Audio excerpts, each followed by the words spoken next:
iRacing right now. He's got traction, he's got everything outside of both of them! Maloney! Oh, he's taken Anderson! Anderson's up top now! Oh my god! Big crash! Oh my goodness, half the field's gonna get rolled! Second very close. These guys are want to make their way through the field very quickly. Oh, there we go!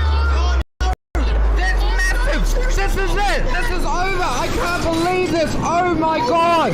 God, what?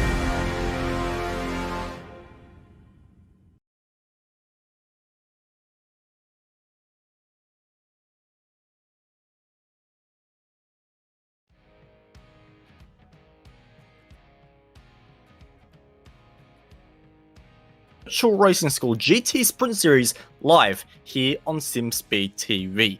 Tonight is going to be an interesting one as iRacing have implemented a special balance performance just for this week, which from what I've seen in practice has led to some super tight racing between multiple manufacturers. The reason for this is of course the Bathurst 12-hour iRacing special event is this weekend, so plenty of drivers out there tonight looking for some last minute practice, so expect to see tonight one of the most competitive sprint races we have seen all season long. I'm Bo Albert, and alongside me for tonight in the commentary booth is Mr. Simon Mazzomo with Mr. JK Kennedy sitting in the director's chair. Simon, we're heading to the mountain that me and you both know is terrifyingly fast in a V8 supercar, but tonight we're running around here much faster in GT3 machinery. Yes, thank you, Bo. GT3's come to Bathurst once again. We didn't get to see the Bathurst 12-hour this year in Australia due to, obviously, the events in the world, but we get to have the next best thing. We get to have it in iRacing. We get to go racing at the mountain, and absolutely, it's a terrifying joint in a supercar. Even more so in a GT3, you carry so much pace across the top of the mountain, all the way down the hill. So, yep, buckle up. It's going to be a quick one. Absolutely it is. We go to the Google Earth look to see exactly where Mount Panorama is located in the wonderful world of Australia. You can see just above Sydney there as we zoom in and get a closer look at our track layout for tonight. And the one thing you're not going to see from the track map is the elevation change around this circuit. You'll get an okay idea of if you look at the actual visual area around Mount Panorama, of just how hilly and mountainous it is. It is a very, very steep circuit, opened in 1938, weighing in at 6.2 kilometers in an anti-clockwise direction. It is 23 corners of absolute punishment. And Simon, it's a circuit of two different halves, isn't it? Because of course, you've got the run out of Forest Elbow all the way down Conrod Straight, heading into the final corner. Then you go through Held Corner, up Mountain Straight. That's all relatively high speed. But on the other side of the circuit is a whole high-speed mountain section. Yeah, and that's the one we always talk about being the scariest section because, you know, being a very, very tight circuit, the concrete walls are right up against you as you go up across the top of the hill. The margin for error, and you hear this spoken about all the time when you watch the broadcast, margin for error is just not there. If you make a mistake across the top, you're in the wall and there's no avoiding it. And it's the exact same thing with these things in iRacing. You get a little bit crossed up if you're not confident enough, and confidence is going to be the big key thing. You'll watch all the top guys, the fast guys out here, their pace will come from how confident they are across the top of the mountain. So if you're not confident, if you haven't got the car balance right, if you're just not quite settled in the rhythm, you can make a tiny little mistake, and guess what? There's a concrete barrier waiting for you. Yep, and there's more than one concrete barrier, and they're in very close proximity, like you say, Simon. We're just getting a little bit of an aerial shot at the moment of the downhill section, and already in that camera shot, you can barely fit all the elevation change in a single camera shot. This circuit, especially plunging down the hill at high speed, requires maximum commitment in qualifying, which is where our drivers for tonight find themselves in. And getting 2 laps around Bathurst is not an easy thing to do, and the drivers will have plenty on their plate as they find their way around this circuit as we go and take a look at the Logitech G Altus Esports BMW at the moment of Cooper Webster. Of course, those regular viewers of SimSpeed TV will remember just a few weeks ago, the OSR Bathurst 12-hour event that ran. Altus, of course, ran the BMW there, and at the moment running a BMW in this series as well. So a setup fairly dialed in for Cooper Webster. We'll see how it gets on, Simon. Absolutely. I'm sure Bo has a few ideas of the setups that they're running. No. They have some insider knowledge. But yeah, obviously the Altus cars are always hooked up wherever they go. So if the BMW's been selected, I would dare say that it is definitely a strong car. See the Audi on track of Robert Kindervanter as well. This track's generally sort of in the past, every time I've sort of done it, the Audi's been sort of the king. It likes to sort of keep the pace across the top. It's got really good straight line speed, so it'd be interesting to see, you know, how it sort of gets on with this new balanced performance. You can see the McLaren once again on screen, which has pretty much been dominating the VRS season so far this year. So, this season. So, be interesting to see how it stacks up again tonight.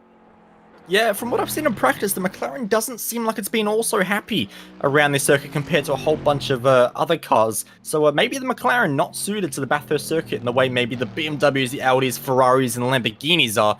As I'm just looking at the entry list at the moment, and what a grid we do have for tonight. We're seeing some of the best sim racers in Australia with the likes of Jackson Suslan Harlow, Cooper Webster in there as well. We've got some international sim racing talent and Twitch streaming personalities with the likes of Pablo Arrojo and Bruno Carnero in there as well. But then we have some real world talent as well. Bruno Spengler, Kelvin Vanderlinde. And I also want to give a quick shout out as well, because I've noticed the 27th car made it into this session is Rasmus Toivonen as well for Set Esports. You can see running a Ferrari in this particular event. Of course, he ran in the iRacing Rallycross World Championship as well, with a decent success there as well. So, Simon, we're seeing a whole bunch of different drivers from all kinds of different backgrounds coming out for tonight's event. And on screen at the moment, Bruno Spengler, obviously real world racing driver. So, like I said, as you said at the start of the show, the Bathurst 12-hour in iRacing is this weekend, and this is the perfect opportunity for a shakedown. You know, get an idea of that setup that you've been working on the past few weeks. You know, that setup that obviously Altus ran at the 12-hour. You know, is that setup still going to be good today? This gives you a chance to sort of measure it up against some really, really quick drivers. So, you know, leading into the weekend, is there a few tweaks you can make? Is there a few improvements you can make? Is the car lacking in certain areas? These miles that you're going to do, it's a 45-minute race, but the amount of knowledge and data that you can get from this is going to be invaluable heading into the weekend. Exactly, and that's what these sprint races are all about. It's all about gaining mileage ahead of the big race coming up. And of course, Ian Ford, we did see him in the OSR Bathurst 12 hours, but we saw him in a Ferrari 488 GT3. And, you know, I'm not very good with cars all the time, but that doesn't strike me as a Ferrari. So maybe Evolution Racing Team just thinking of a different approach come the official race this time around. Stops the clock at a 2:04.5, but these walls are very tricky. So even though I believe that was a slight improvement for Ian Ford there, he stays in 5th place, even though the time would have been good enough for 4th. So one driver already getting caught out of these walls. So we have Cooper Webster provisionally on pole ahead of Bruno Spengler with not much in it at all, only 0.2 of a second. So we're going to see a good race here as drivers continue to file in for their first and second laps.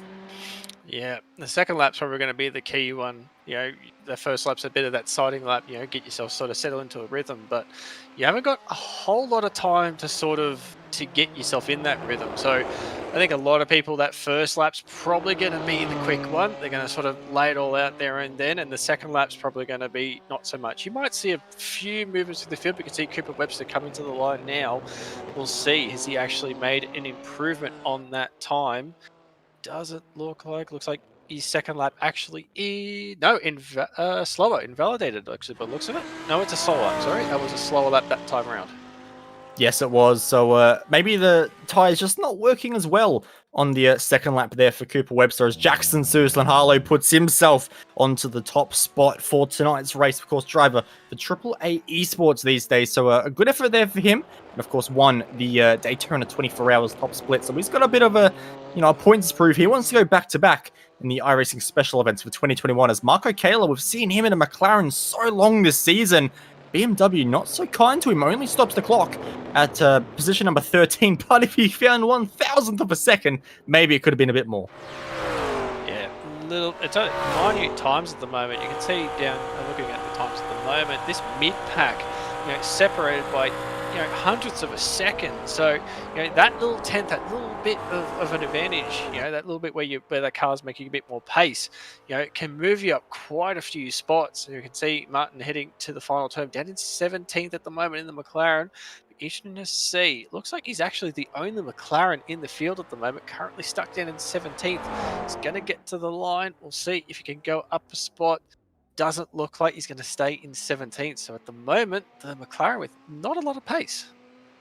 No, and like you say, we're not seeing many of them, are we? As we see Pablo Vicente go up to position 23. So he will register a lap time and be the last of our drivers to set a lap time, as the clock is going to hit 0 here at Mount Panorama. For qualifying, we have 27 cars on the grid, but only 24 of them survive the qualifying session. How are they going to fare in a 40-minute race coming up? Of course, a pit stop to take in this race as well. It's a short formation lap here, so let's go right through the grid nice and quick with JSH on pole position ahead of former teammate Cooper Webster.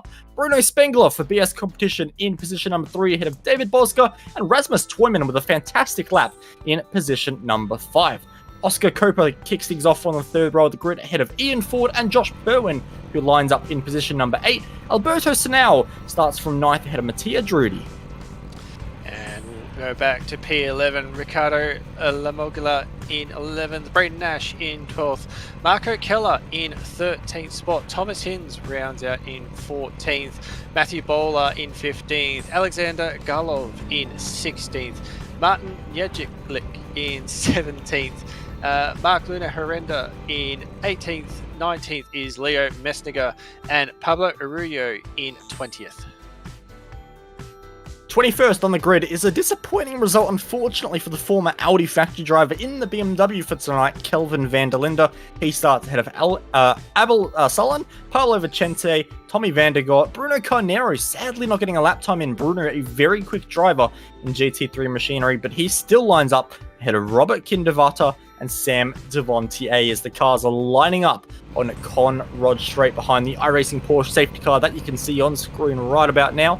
And it's going to be an interesting start to this race because, of course, we have seen a little bit of chaos on the opening laps of a few of these races so far this week. So for these drivers, they are going to be a little bit more careful in towards the opening few corners because there is so much potential for it to go wrong before you even reach the mountain section. 46-degree track temp tonight, so it is a very warm track indeed. So expect the cars slipping and sliding around just a little bit as well, as this track is going to punish the tyres quite a lot with the high loaded corners, especially at the top of the hill. You can see it's a BMW 1st, 2nd and 3rd, an Audi in 4th, you've got a Ferrari in 6th, I believe. A very decent spread of cars all the way through as they make their way on the into the chase section of the track. Of course, a great passing opportunity in the dying laps of the race if any of the drivers do need it. We'll see how this all pans out as we will have the field under control of Jackson Suzlanalo in just a few moments' time. The Porsche safety car is going to pull off, and we await what the number 1 car of Jackson Suzlanalo does. You can see the field behind already thinking about just maybe getting a bit of a run, as it's a long, long hold. Still not putting his foot down. Now he goes for Jackson Suzlanalo. It is green flag, and away we go for 40 minutes here at Mount Panorama. And look at that, weaving from all of the field at the moment. A Ferrari dives up the inside at Hell Corner. And I believe that is Rasmus Toyman and trying to make a pass there. Couldn't quite pull it off this particular time as everyone's moving around in the background. But amazingly, Hell Corner goes well. But how is turn 2 going to go? We've seen so many incidents in the past at turn number 2, mostly from me. But these are an experienced field of drivers. Hopefully they can all make it through single file, but they're not going to go single file. Some side by side in the background, and they all work their way through the cambered section. But so far, Simon, so good. Mate, this is a fantastic start at the moment. You can tell it's a high quality soft. Everyone's sort of using their heads a little bit. So start the real climb up the hill. This is a section of the track that usually we catch a lot of people there. We can hear a few little nudges going backwards and forwards to the field, a few people's, and we've got 1 car spot already, 1 car in the wall, big time. Yep, that's a big hit. That's Marco Kayla, I believe, and he is out of the race immediately. Pablo Arrojo as well. Of course, the popular Twitch streamer is heavily damaged as well. You can see him limping, and nope, limp no more. His race is done. Josh Perwin off the road as well. That's no good from a driver of his iRating. He's going to want to do a little bit better than that, and that is going to be a hefty slowdown. He's going to be going backwards the entire way down Conrad Straight, I'd imagine, Simon.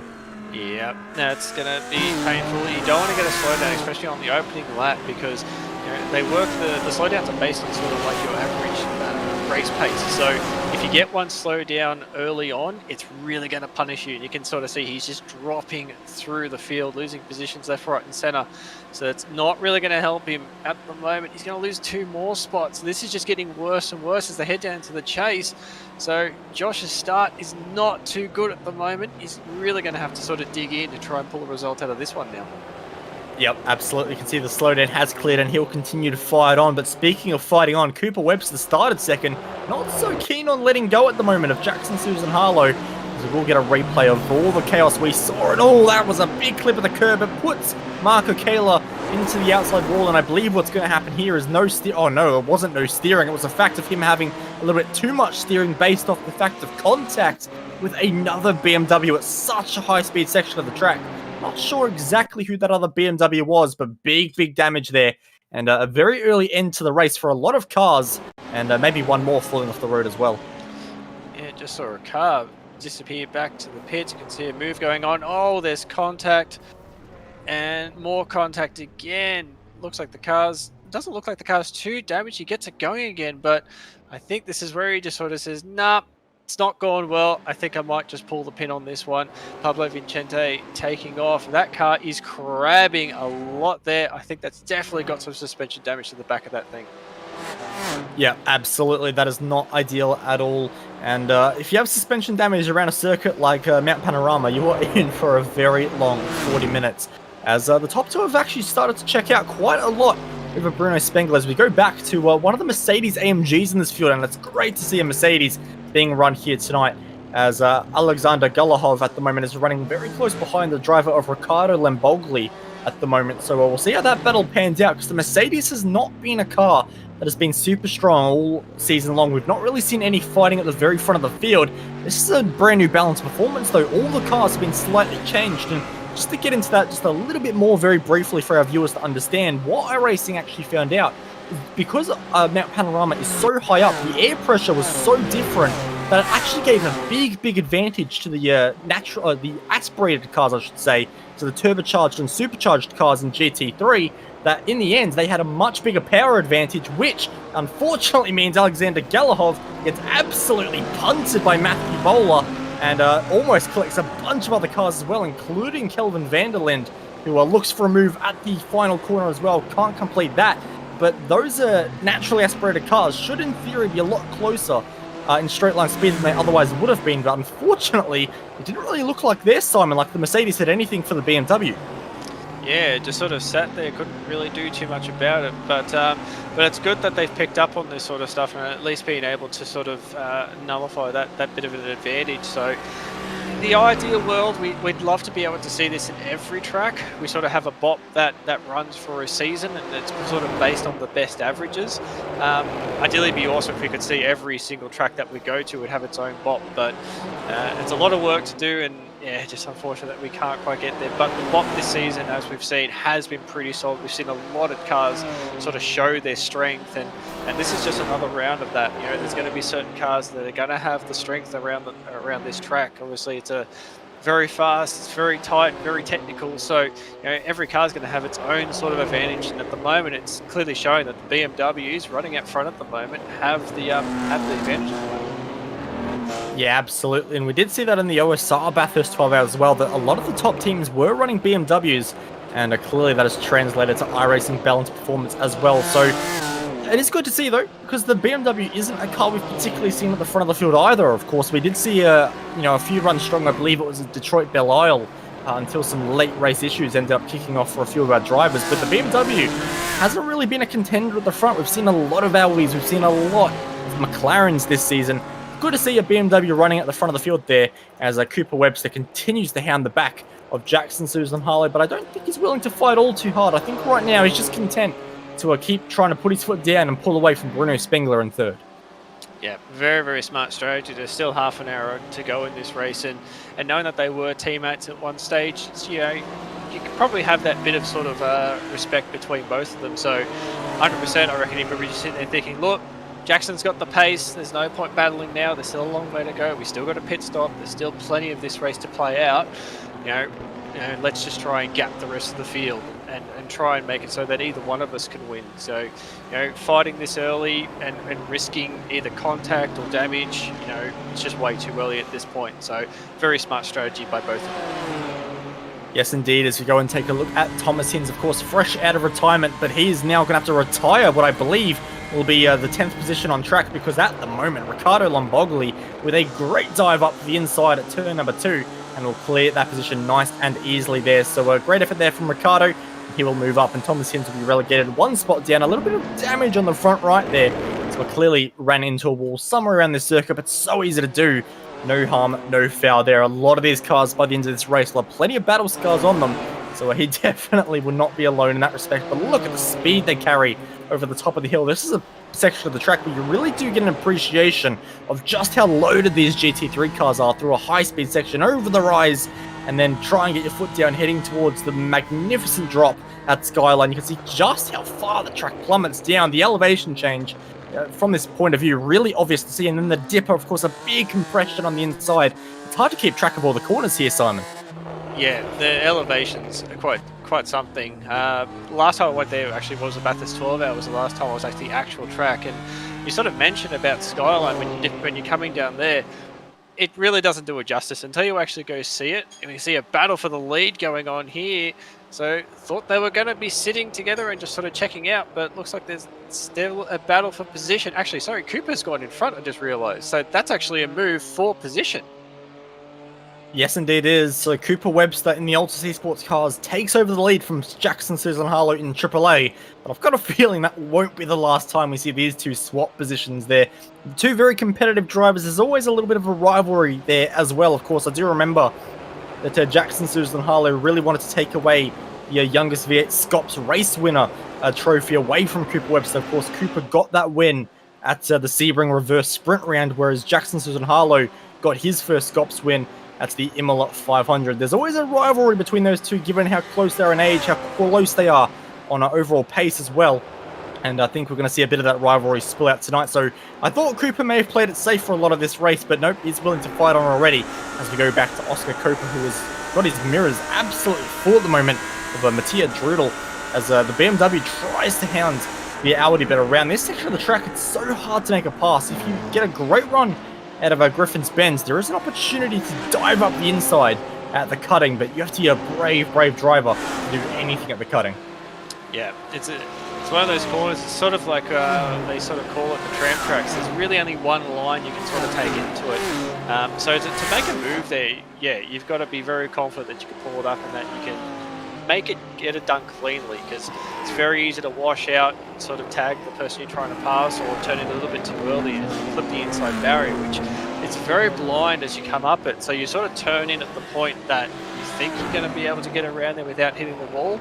So if you've got a car alongside you and trying to make a pass on someone, very easy to misjudge it and just clip the wall. So, but you can see running down the hill onto Conrad. So this might be an opportunity here for in the background turn, Mattia to actually have a run into the Chase. Chase obviously being a very good passing spot. So we'll see if he can do anything. The draft is definitely working. He's definitely pulling in. He's going to defend, not really. Straight on the brakes, pulls up alongside. They're going to battle side by side through the corners. A little bit of contact. Keeps it on the track, but I have to see that again on replay. Was he actually forced wide, or was it just a little bit of two drivers trying to occupy the same piece of real estate? Yeah, I think it might have been a bit of a housing estate issue there with real estate there. I do think that was, no harm, no foul. I don't think anyone particularly did anything wrong. I think Mattia just clipped the inside curb a little bit and just, sort of hopped and skipped the suspension of the car and bounced the way into the path of Oscar Cooper as we have a replay, Simon. Yeah, we'll have a look. Here it is, under brakes. Beautiful job to get him upside on the inside. And yeah, I think you're right. Definitely both cars trying to occupy the same part of the corner. If you're stuck on the outside, it does become very difficult to hold that position. So you end up, running a bit wide. Trying to sort of hug it as tight as you can, or try and hug the other car as tight as you can. So that situation, watch it. There's a bump off the curb. And yep, just that little bit of a touch there. Yeah, not much in it. I think that's going to be a bit of mark that down as a bit of a racing incident for that one. Yeah, absolutely. So, bit of a shame to see for those battles to have sadly not go the way we thought they might have done.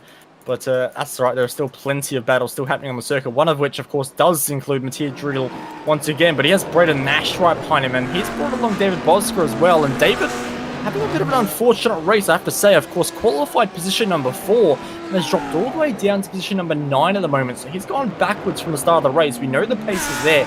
We know just how quick David can be. But at the moment, not going all that well for him.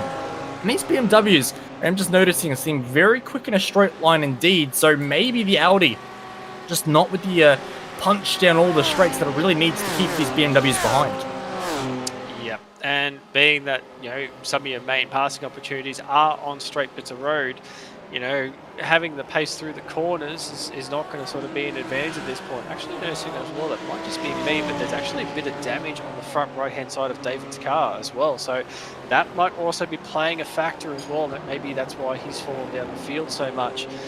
Aero being such a big thing around here, if he's got a bit of damage to the front of it, it's probably going to be knocking the pace a little bit in the car, so it makes it a little bit harder. He's got to drive that a little bit harder to sort of make the gap up, which yeah, with the BMWs being so quick in a straight line from what we're seeing, that could be a big disadvantage for him. Yes, indeed, as Josh Perwin decides to dive into the pit lane there. This is a super early stop, so a bit surprising to see, as we have a battle on track, Simon.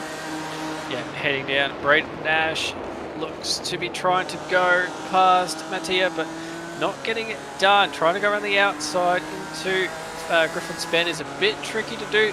Bit of a flash at the lights, so Braden was not too happy about that. I'm not sure what happened there.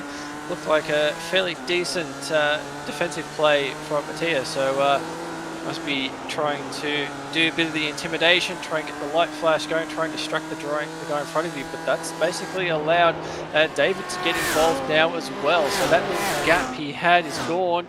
Might be able to try and use the draft of Braden, try and pull them back into the car in front. Might even work out well for Mattia. He might be able to stretch away from the field and try and get back onto the back of this one. Yeah, well, that's what he's going to have to try and do. But Oscar has managed to break away just a little bit at the moment by about 1.5 seconds. And Mattia is going to have to try and do something interesting to try and catch that up. But Braden Nash in the NSR Esports car, we know how quick he is. We know there is so much pace there from him. So we'll see what he can do. As I'm actually just seeing as well that Ricardo Lombogli, I'm sorry, I'm absolutely butchering your name here as well, Ricardo, but he's actually got some decent pace as well. He qualified in 11th, he's only moved up to 10th, but I have, just from what I've been watching of him, he's really been moving forward, and you can even just see there, a little bit of a look up the inside there on Bosga. Couldn't do anything with it, but I believe the Orion Racing Team car has a fair chunk of pace under it right now. Yeah, just have a quick look at the lap times, 2:05.2, so definitely got some pace. You can see the lead battle starting to fire up again, but yeah, we'll have to keep an eye on Ricardo, see how he goes through the field, this battle as well between Mattia and Braden continuing on as well. This will probably continue back up the front, up Mountain Straight, so trying to use the draft of that BMW. He's right up behind Mattia at the moment. Is he going to try and look for the inside? Doesn't look like the defensive play goes there. He's going to try and go around the outside again.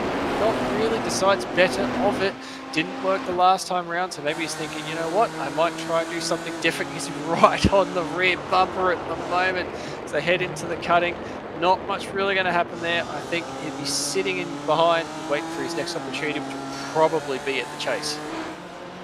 Yes, indeed. All he has to do for Braden Nash is just stay close enough, and he may be able to do something and try and get that pass done into the chase, which is obviously the biggest breaking point, besides from turn 2, to get a pass done. So we'll see what Braden Nash can do. We'll see if he is able to make a run, but even then you can see he had a lot more extra speed heading into Skyline than the driver Mattia Drudel. So definitely plenty of pace at the moment in the NSR Esports car, and he's got a good run. I wonder if he would think even about Forest Elbow, which is a very brave move to go for, but we have seen so many try it in a V8 Supercars competition over the years, but nothing there. So Braden Nash will try and get the draft down Conrad Straight, and see a little bit of a slide on exit from Mattia Drudel. So he's going to be closed in the entire way through as he begins to move to the middle of the track, then back to the left again. He's thinking about how he can defend this, but I'm not sure there's any defending the NSR steam train down the back straight, so close, hits the curb as Braden Nash, and late on the brakes, he'll move up one extra spot, missed the apex slightly, and is that an opportunity for Mattia Drudel to get a bit of a run? But oh no, Ricardo Lombogli's gone off the track as well, so all that progress he was making as well has gone right down the toilet, Simon. Yeah, that's unfortunate. We were singing his praises. He's made a duck straight to the lane as well, so obviously taking that opportunity. 23 minutes left in this race. We'll go to a quick replay. We'll have a see what's happened there. Didn't quite catch it. We were sort of focusing on the battle in front. And you can see coming off the corner. Can't quite see. Fortunately, yeah, can't quite get it, unfortunately. But he's made the duck to the lane after that one. And probably a smart move. Lost a little bit of time. Might be thinking, you know what? Now's a perfect opportunity.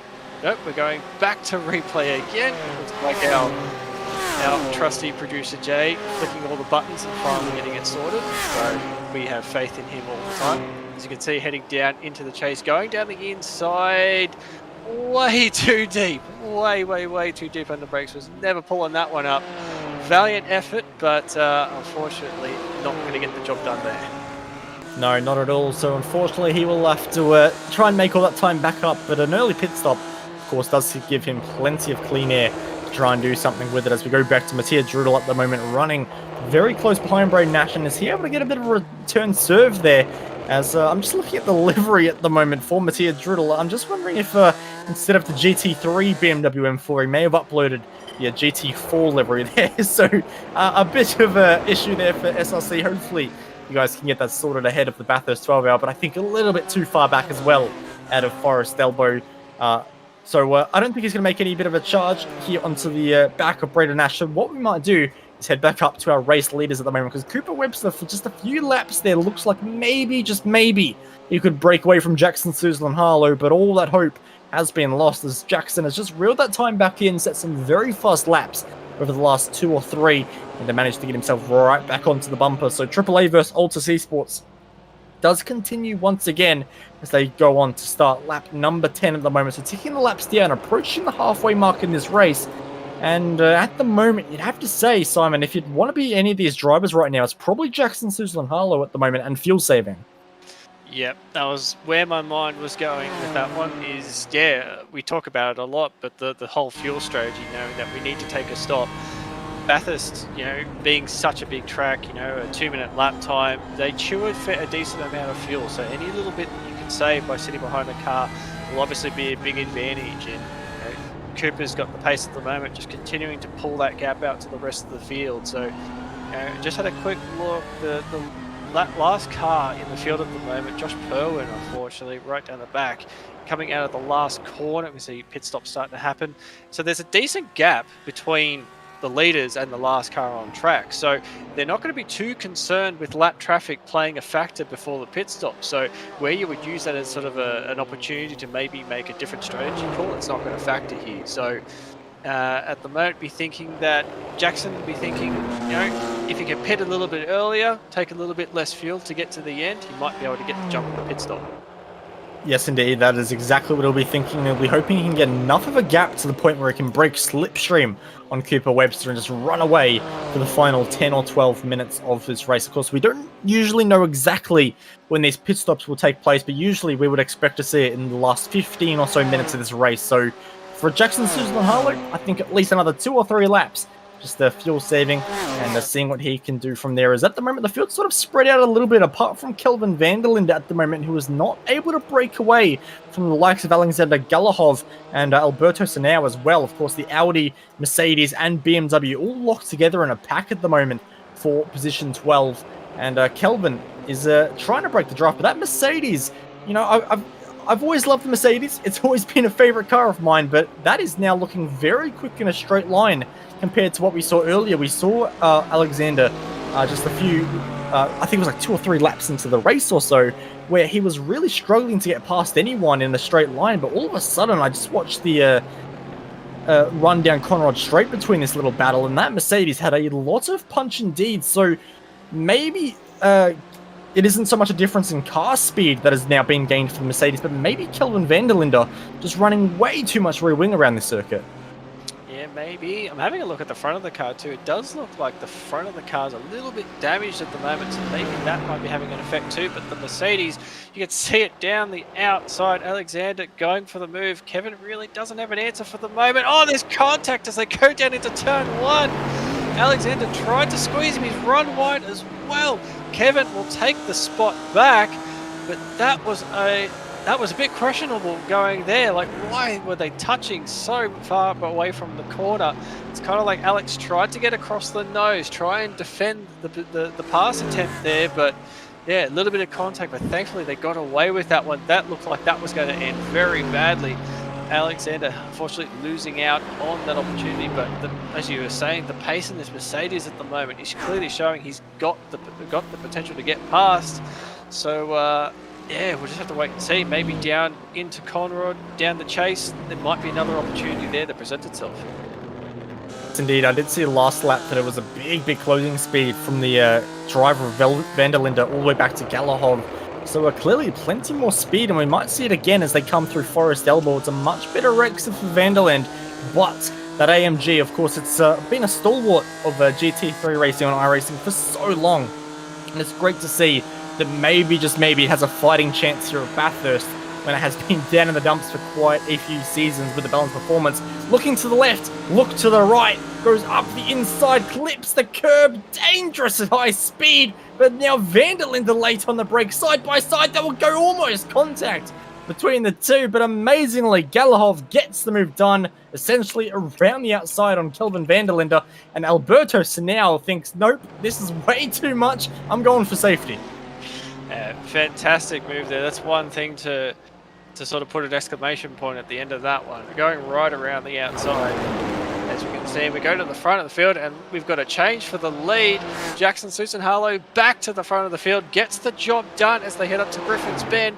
We'll go for a quick look at the replay and see what's happened here. You can see Jackson in the draft at the moment, just sitting behind, slowly closing in. You might see as they come over the crest, he pulls out. Cooper does not look like he's going to be defending this one at all. No, pulls out completely. Oh, almost turned in a little bit too early, but yeah, Cooper just giving Jackson the run. So yeah, neither driver wanting to fight too much at that point of the track. So Jackson is to the lead.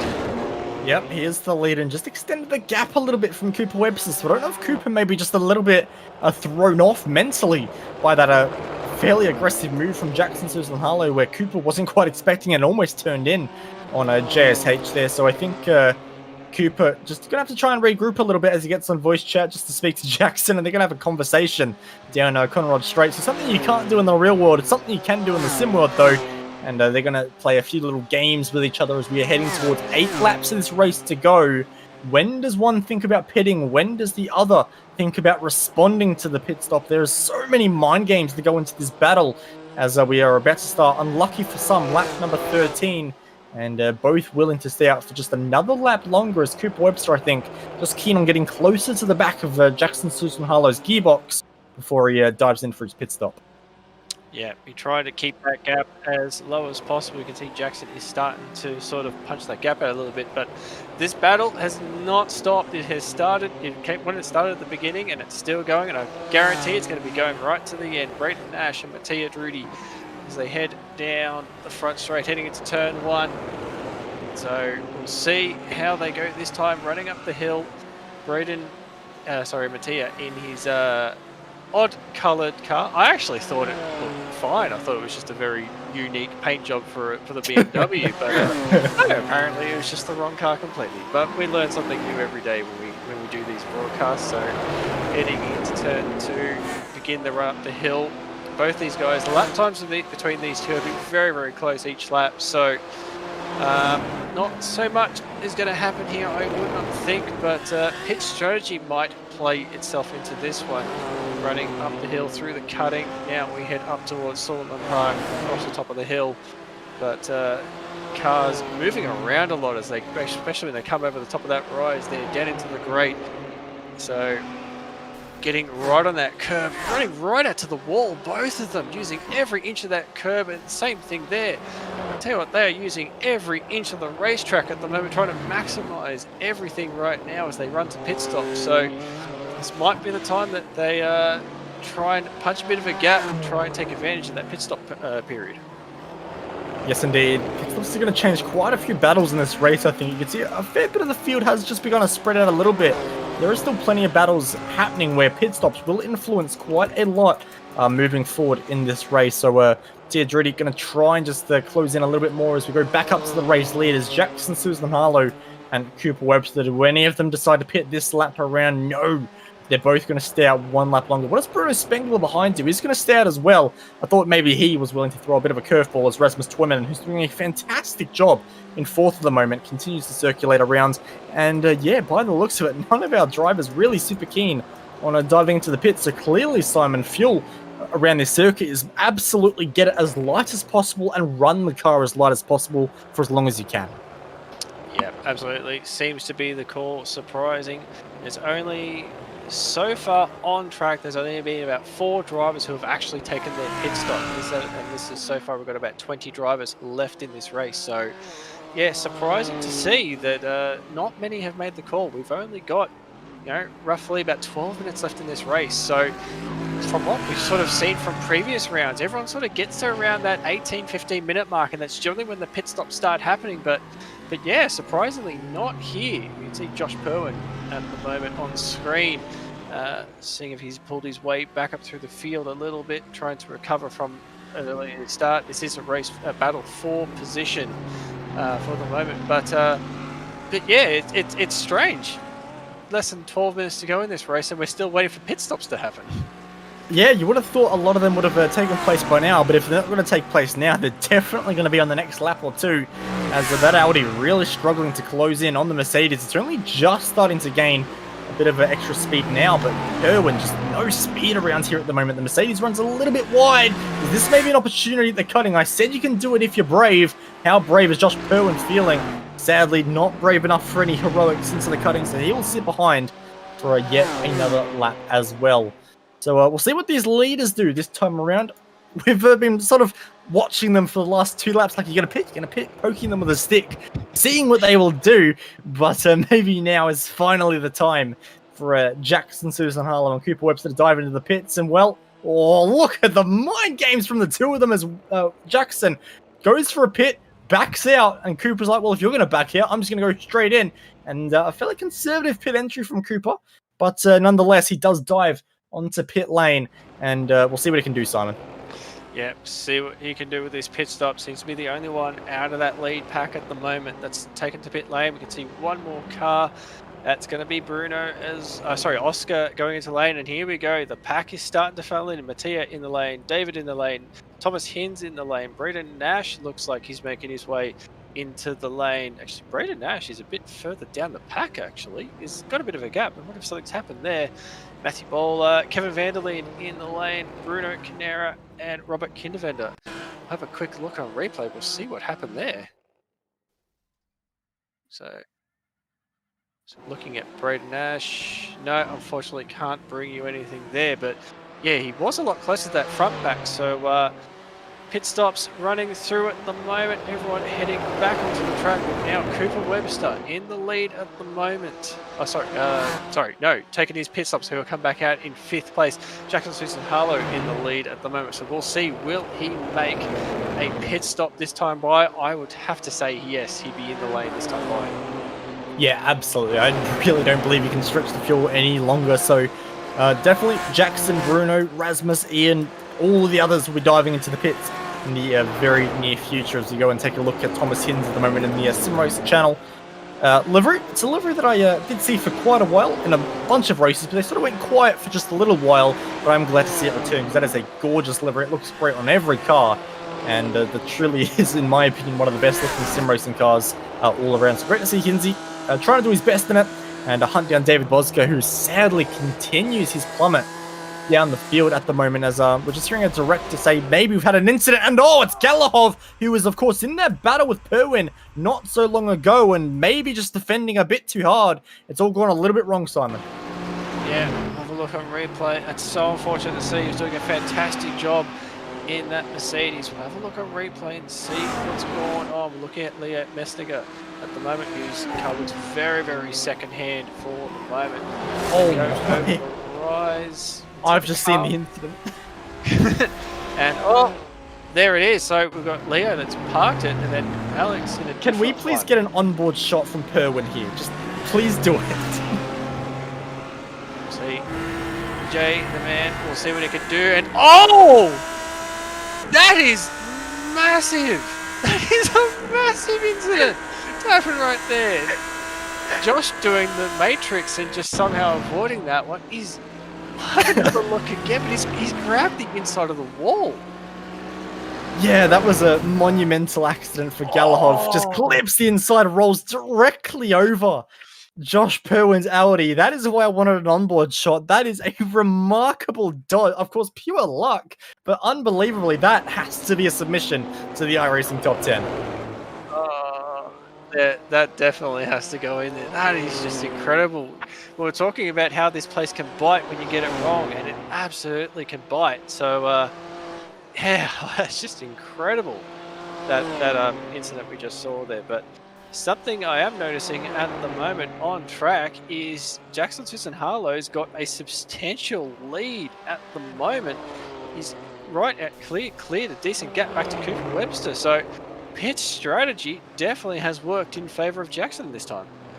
Yeah, it has. I'm having a few technical difficulties on my side, but just from what my timing screen is at least lying to me about, apparently it was a 2-second faster lane time from Jackson Susan Harlow. I did comment that it was a bit of a conservative entry from Cooper Webster, but 2 seconds is a big margin, and it's not just 2 seconds lost in lane time, it's a second gained on top of that as well, as the gap currently stands at some major 3 seconds at the moment. So for Cooper Webster, we know how quick and fast he is, but I don't think he's overcoming 3 seconds unless Jackson has underfueled a little bit too far. Yeah, that's my question as well, because I wouldn't think Cooper's got a lot of experience in these things, so he wouldn't be someone to overfill the car. He'd be right on the button in terms of fuel strategy. Ooh. So We have had another crash as well. Josh Perwin, I've just noticed, has found himself out of the race, and that's an incident that's happened a little bit further back. Oh, it was actually contact with a whole bunch of other drivers. He's actually spun it all by himself for turn number 2. I've been there more than once in my time, and sadly, just when he was spinning, Abel Sullen nowhere to really go, and sadly hit Josh Perwin, which we're going to see here heading into Griffin's Bend. You can see Perwin under brakes here, just loses the rear ever so slightly, and the BMW nowhere to go, smashes him in the front right quarter. And then what's going to happen is his steering is majorly broken. He's going to head into the cutting, and sadly, well, the steering's cut as well. There is nothing there, and he goes straight into the wall and says g'day to Jamie Winter. I was trying to think of someone that did have an accident there very recently. I was trying to think of who it was, so thanks for reminding me. But yeah, that is unfortunate. The Audi slide, as we usually call it, playing a big factor there. You can see this position up for grabs now. Kevin Vanderlinde and Alberto Seneo battling hard for this position. You can see he had a bit of a look. Kevin's defending very hard at the moment. We've seen a couple of attempts trying to pass him. He's putting the car in a position, not really sort of over being aggressive in his defense, but just putting the car in a position where it just makes it that little bit harder for the car behind to get the job done. So it's very smart play at the moment. So across the top of the mountain, this battle will resume, but we'll have to see. We were sort of commenting about the Audis not really having the straight line punch, but Kevin's BMW is definitely suffering from a little bit of damage in the front of that car, which will definitely be affecting its speed. So we'll see as they head into the chase. Will there be an opportunity to make a pass? Well, that's what we're going to see, isn't it? Of course, like you say, Kelvin, he's got a fast BMW, but I'm not sure it's the fastest BMW of them all in a straight line, whether the damage that he has. So is there anything Alberto can do? It wasn't the best run there. So I don't think that there is any change of position happening between those two on that particular occasion. But what can Kelvin do against Abel Salem? Because, of course, we saw Abel just ever so slightly click Josh Perwin during his spin. So does that mean there's a bit of damage on the front of the number 25 BMW? And can that be an opportunity in a few laps' time for Kelvin Vanderlinde? You can see nothing happening just there, but a lot of curb taken from Abel. And that is going to give Kelvin a pretty decent run and see if he can close up a little bit more. And It's a bit of an interesting corner, is the Murray's Corner, I believe it's called, because of course it is an overtaking opportunity. You can absolutely go for it, and Hell's in a similar situation as well, Hell Corner, in the fact that absolutely you can go for an overtake if you want to. It is a passing opportunity, and Kelvin does use it as a passing opportunity with a bit of a biff and barge there on Abel, and as he bullies his way through. But what I was going to say is, more often than not, you're actually better off waiting for Mountain Straight just to get the pass done nice and easy, but apparently Kelvin van der Linden not a fan of easy. No, it was a very, very aggressive pass done there, but yeah, you're right. If you do the pass in the sort of the last or first turn, you open yourself up for an opportunity to get past once again back up at Griffins. So yeah, absolutely, you'd almost be better off just waiting for that opportunity into Griffins. But at the same time, Griffins is pretty easy, or not pretty easy, but it's decently easy to defend. So sometimes maybe, yeah, it might be worth it if you're comfortable and you can defend the pass really easily. Then maybe, yeah, go for the pass early and just defend as much as you can heading up into Griffins. That's it. As we take a look at the gap between Cooper Webster and Jackson Susan Harley, you can see at the moment it is a slight gain for Cooper Webster, but at the moment he needs to find 3 seconds, and taking 1/10 of a second out of Jackson Susan Harlow is not going to be enough. He's going to need to find just a little bit more. So this battle will continue to rage on, but I am just wondering at the moment if Jackson Susan Harlow with 2 seconds faster pit stop has maybe gone a lap short on fuel, because at the moment they're going to cross the line at 2 minutes and 11 seconds for your race leader. Is this race going 9 seconds faster than Jackson Susan Harlow expected, Simon? Yeah, that's going to be the big question. I'm looking at my timer screen at the moment. It's telling me that this should be the last lap. It's definitely not. It's definitely not the last lap. Well, this is going to be very, very close then, because as you say, if he's short fielded by about 2 seconds, that's roughly about the margin you need. You know, if this race does go a lap longer than what you'd expect, that 2 seconds is the margin looking for. Going for a quick replay at the moment. Have a look what's happened here. We can see Ricardo and Thomas Hines in a bit of a battle at the moment. He goes for the dive up the inside. He's not going to pull it up. Nearly ends up in the sand trap. Avoids it. But tell you what, the dive bombs tonight have been extraordinary. We've seen a few opportunities where valiant attempts, but just can't quite pull it up. And yeah, obviously, and that we've seen in that situation, if you can't get it to the apex, you're not going to get the job done. Yeah, exactly. That was a big, big dive at the final corner. Tried to pull it up. Respect for going for the move. Of course, only 2 laps to go, or maybe for these drivers, they may think it's 1 lap to go. Sadly, didn't quite pay off this time, as we've got a massive battle happening now behind Kelvin van der Linden. Alberto now is still trying to make a move happen. Abel is still there. Robert Kindervater has dived into this battle, and don't rule out Bruno Carnero as well, as these guys continue to scrap as we go and look up at Jackson Susan Harlow. It's going to be awfully close, but I do believe we're some roughly 11 seconds clear of the delta. When they cross the finish line, of course, doing 2-minute 4 lap times, it will be 7 seconds to go. I believe, at the finish line. So it'll be awfully close. And I know the iRacing system can do some slightly funny things at the best of time, but I'm willing to wager we're going for 1 more trip here at Mount Panorama. Jackson almost bobbled towards the pit lane there as they make their way through. And we will see what he does here. If he slows down dramatically, maybe we've missed the finish. But I'm of the impression that this is the white flag now, and he is not slowing down. And he is going to continue pushing on. So Jackson Susan Harlow, is this 1 lap longer than he expected? He crossed the finish line with 6.7 seconds left. Yeah, I've been sitting on his onboard. We can see this battle going for the moment. Kevin with a big dive. Looks like he's going to get the job done. He's just sort of a bit of a push and shove. But yes, he's absolutely got the job done. And that's going to open up an opportunity for the cars behind. Let's see. Looks like Abel going for the move as well. He's going to have him around the outside. Doesn't look like he's got done, and he's going to invite another car in as well, trying to catch quickly who that is. And Bruno looks like he's going for a dive up the inside as well. So this battle is just going off. All of a sudden, bit of contact off the corner. All of a sudden, the battle for 1 position just turned to a battle for 5. Look at this. They're bumping each other down over the crest. Under the Peters Bridge, they will go for the final lap of the race. Of course, this is only at the moment position 15. As they fight late on the brakes goes Kindervater, and he will dive up inside of the Latina Racing driver Bruno Carnero. So that position may be sorted for at least the time being, but I've got to say, Kelvin van der Linde is not safe from Alberto. So now as we take a look at Jackson Susan Harlow, that gap is not closing down compared to Cooper Webster. So Fuel may be fine. Maybe Cooper thought the race would go one lap longer again, but sadly, it wasn't to be this time around. You can see this battle. Look at this train over the top of the hill. A massive battle between van der Linde, Sanau, and Selen has just fallen off just a little bit, but this will be one to watch.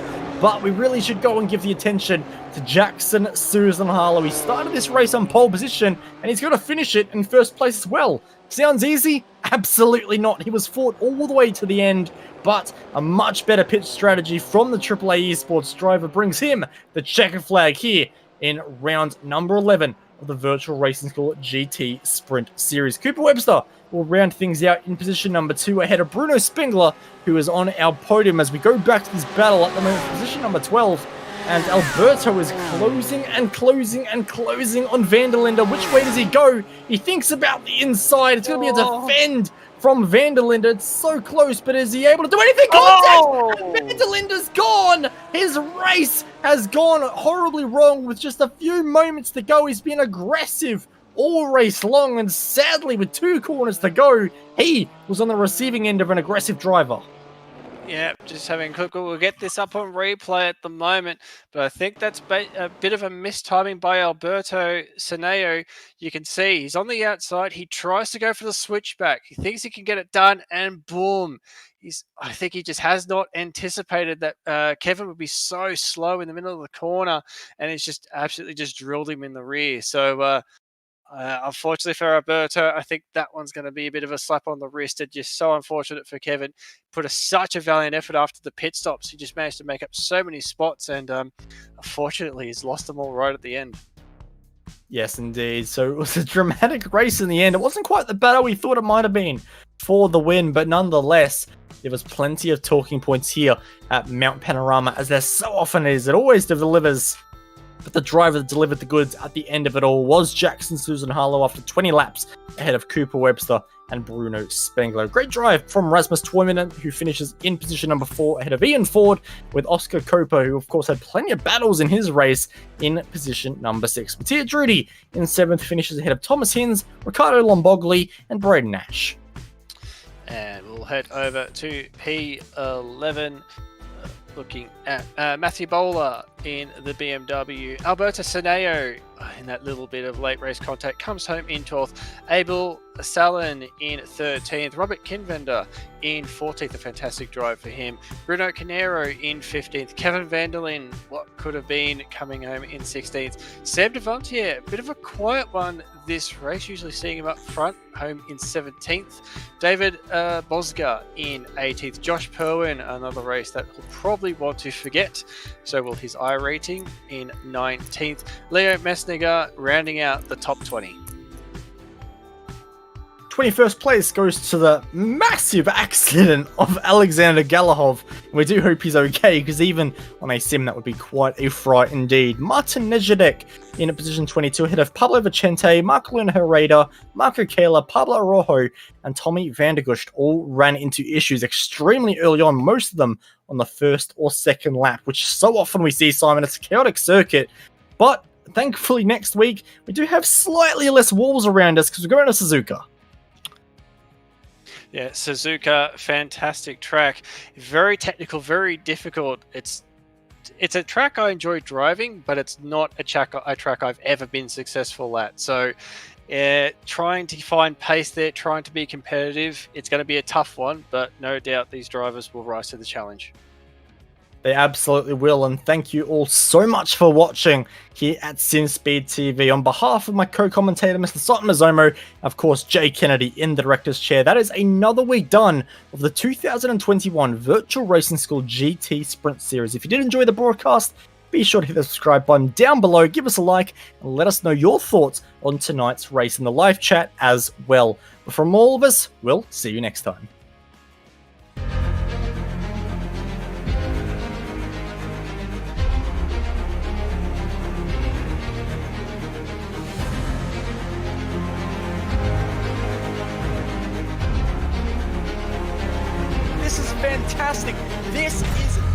iRacing right now. He's got traction, he's got rid of the outside of both of them! Maloney! Oh, he's taken Anderson! Anderson's up top! Oh my god! Oh! Big crash! Oh my goodness, half the field's gonna get involved! Six very close. These guys are want to make their way through the field very quickly. Oh, there we go. Oh no! That's massive! This is it! This is over! I can't believe this! Oh my god! God, what?